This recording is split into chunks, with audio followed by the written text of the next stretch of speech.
Pemirsa, masih dibuka mata, buka hati. Dalam zaman yang penuh tantangan seperti sekarang ini, sangat dianjurkan bagi kita untuk menjadikan istighfar sebagai salah satu amalan rutin. Kita sebagai manusia pun memang merupakan tempatnya hilaf dan dosa. Tentu kita tidak ingin dosa kita semakin hari semakin banyak mengalahkan amal soleh kita. Oleh karena itu, hendaknya kita tidak lupa untuk selalu beristighfar memohon ampunan pada Allah. Ternyata ada banyak sekali fadilah atau keutamaan istighfar ini.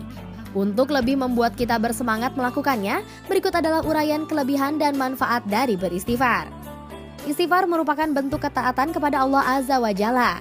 Oleh karena itu, hamba yang taat adalah hamba yang selalu memohon ampun kepada Allah. Tak heran, banyak perintah Allah dalam Al-Quran yang menyuruh hambanya untuk beristighfar.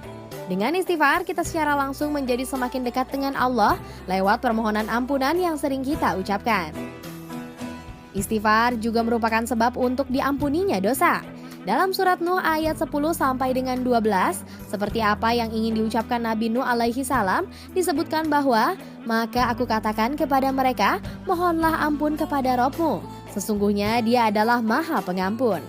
Dia akan mengirimkan hujan kepadamu dengan lebat, dan membanyakan harta dan anak-anakmu, dan mengadakan untukmu kebun-kebun, dan mengadakan pula di dalamnya untukmu sungai-sungai." Dari ayat tersebut dapat kita mengerti bahwa tiada dosa yang begitu saja dimaafkan jika kita tidak memohon ampunan kepada Allah. Kekuatan kita pun menjadi bertambah dengan istighfar. Awalnya kita merasa lemah dengan segala kekurangan dan dosa yang kita perbuat, namun kemudian kita memohon ampunan, beristighfar kepada Allah dan bertaubat. Insya Allah akan memberikan kita kekuatan karena Allah selalu bersama hambanya yang bertaubat. Istighfar juga merupakan sebab mendapatkan kesenangan yang baik, serta sebab masing-masing orang yang memiliki keutamaan berhak mendapatkan keutamaannya. Dengan memohon ampunan kepada Allah, Allah berjanji pada hambanya untuk memberi kenikmatan yang baik kepada hambanya yang bertaubat dengan kesungguhan sampai kepada waktu yang telah ditentukan, dan Allah juga akan memberikan hambanya keutamaan. Istighfar juga membuat kita terhindar dari azab Allah, karena Allah tidak akan mengazab orang yang selalu beristighfar dan memohon ampunan. Selain itu, beristighfar juga memang merupakan kebutuhan seorang hamba, terutama yang merasa selalu berbuat kesalahan sepanjang malam dan siang hari. Dengan beristighfar, insya Allah hamba tersebut akan mendapatkan ketenangan dan keamanan secara spiritual. Istighfar merupakan salah satu amalan yang membuat Allah gembira. Allah gembira dengan taubat hambanya, dan itu membuat hamba tersebut dicintai Allah. Allah mencintai orang yang bertaubat dan mensucikan diri. Orang yang bertaubat adalah kekasih Allah, dan orang yang bertaubat dengan penuh kesungguhan akan diterima taubatnya, hingga seperti orang yang tidak memiliki dosa. Istighfar juga menghilangkan kesusahan dalam memudahkan rezeki. Dengan istighfar, segala keluh kesah akan sirna, dan rezeki akan datang secara tak terduga. Sebagaimana sabda Rasulullah SAW dalam hadis riwayat Ahmad dan Abu Daud, bahwa barang siapa yang selalu beristighfar, maka Allah akan menjadikan keluh kesah menjadi kegembiraan, kesempitan menjadi keluasan. Dan senantiasa beristighfar pun secara tidak langsung kita memiliki kepribadian yang bijaksana. Karena seorang ulama berkata, tanda orang yang arif atau bijaksana itu ada 6. Bila ia menyebutkan nama Allah, ia merasa bangga. Bila menyebut dirinya, ia merasa hina. Bila memperhatikan ayat-ayat Allah, ia ambil pelajarannya. Bila muncul keinginan untuk bermaksiat, ia segera mencegahnya. Ketika disebutkan ampunan Allah, ia merasa gembira. Dan ketika mengingat dosanya, ia segera beristighfar. Orang yang senantiasa beristighfar merupakan orang yang beruntung. Pertama, karena mereka melakukan kesalahan kemudian menyadarinya sebagai suatu dosa. Kedua, mereka menyadari dosanya kemudian memohon ampun kepada Allah. Ketiga, mereka memohon ampun kepada Allah, bertaubat dan diampuni dosanya.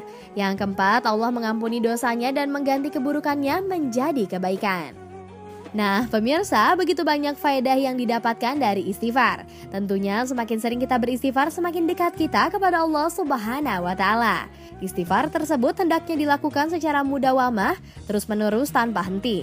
Sesungguhnya kita adalah makhluk yang lemah, dan beristighfar melepaskan kita dari perbuatan yang makruh menjadi yang dicintai, dan yang kurang menjadi lebih disempurnakan. Wallahu alam.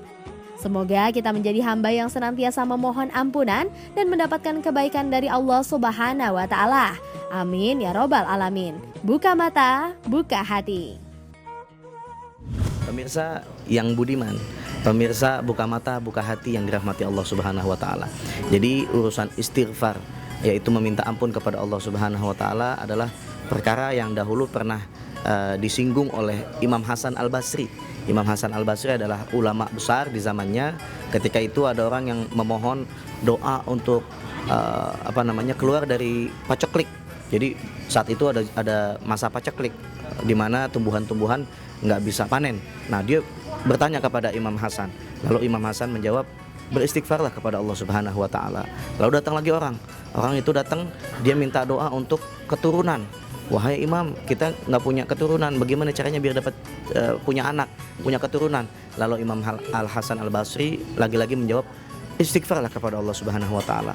Lalu yang terakhir, mereka memohon hujan, bahwasanya ini di daerah kami nggak pernah turun hujan, minta didoakan wahai Imam. Lalu Imam Hasan Al-Basri lagi-lagi menjawab, beristighfarlah kepada Allah Subhanahu wa Ta'ala. Nah, jawabannya istighfar mulu nih. Lalu ada sahabat yang bertanya, ada sahabatnya Imam Hasan Al-Basri bertanya, wahai Imam, kenapa jawaban dari setiap permasalahan orang yang datang kepadamu engkau jawab dengan istighfar kepada Allah Subhanahu wa Ta'ala?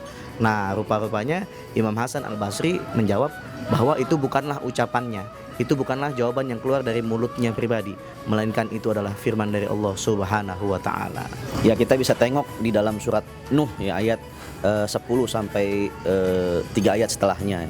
Nah, ini adalah salah satu perintah dari ayat Al-Quran untuk senantiasa kita meminta ampun sama Allah Subhanahu wa Ta'ala. Bahkan Nabi sendiri, beliau senantiasa beristighfar setiap harinya 70 kali, tidak kurang dan tidak lebih. Nah, lantas bagaimana dengan kita manusia biasa?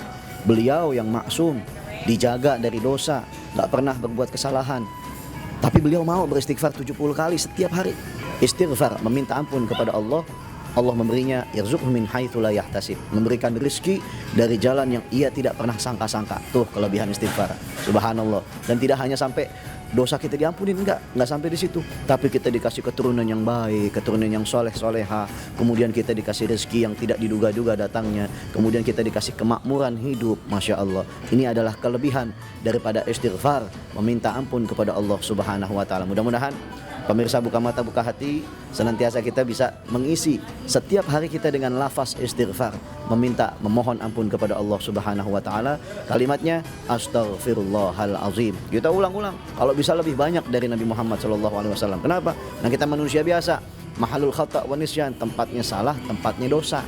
Nah, banyak-banyak istighfar, maka diampuni segala dosa dan kesalahan kita, kemudian juga diberikan kemakmuran dan rezeki yang tidak pernah kita duga-duga, insya Allah.